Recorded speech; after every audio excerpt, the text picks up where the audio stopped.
ายสิใครนอข่าวโคโอ้ยจ่าเบ้าต่อนางนาโอ้ยจ่าเบ้าต่อนางนา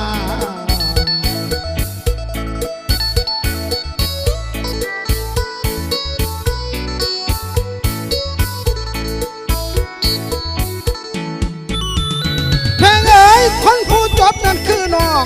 ขันมาแนวดอกน้ำสร้างไว้ต่อสูงเจ้าบ่หอนต่ำโอ้ยดำคอยลอย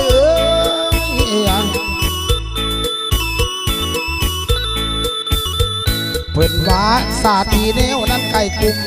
โอ้ยหางสัตว์บ่หอนยาวนา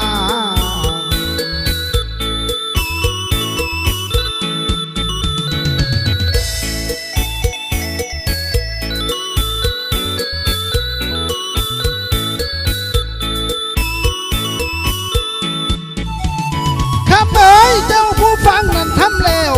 บ่ทำตามละโนไรค่าอีหลีใหญ่คำแพงเอ้ย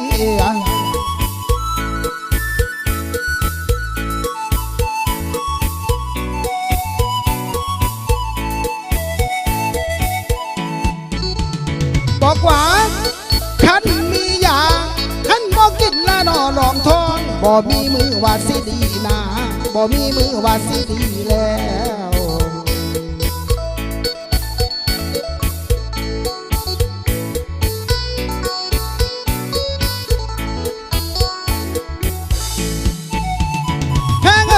สาวคำนั้นมัวน้อง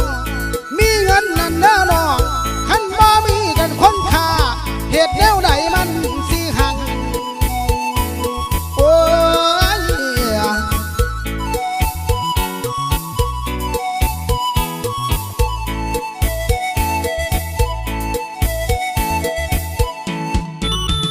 เพิ่นว่า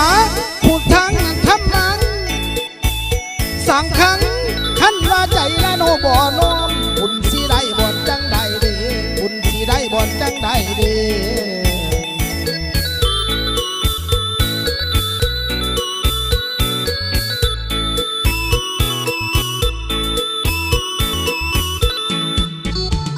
คำเอ๋ยสาวผู้จบนั่นได้น้อง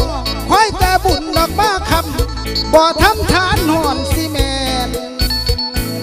โอ้ยแขนแฟนสนีเอ้ย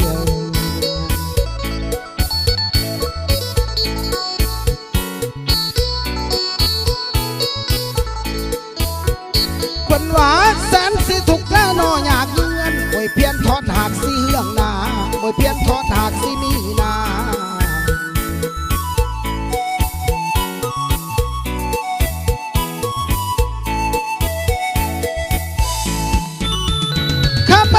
คนผู้งามนั่นได้น้อง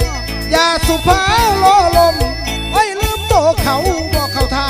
ได้เด้อคำแดงเด้อ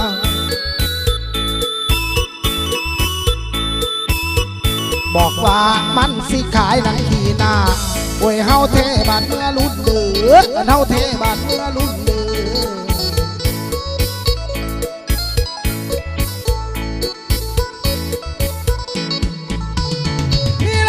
คำโบราณนั้นเพิ่นเว้า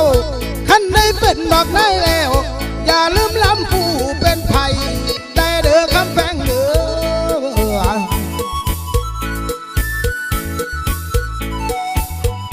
แพงเอ๋ยขันได้เป็นละนอใหญ่แล้วอย่าลืมอ้ายลาดสะดอดเด้ออย่าลืมอ้ายลาดสะดอดเด้อ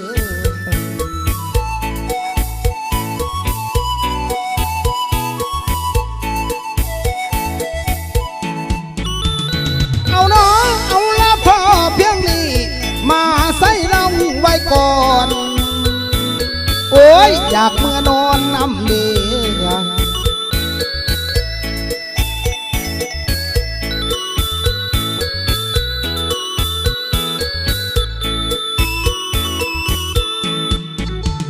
คำเอ๋ยย่านแต่บุญละโนบ่ให้บอกคอยได้ห่วงพระนางเหลวบอกคอยได้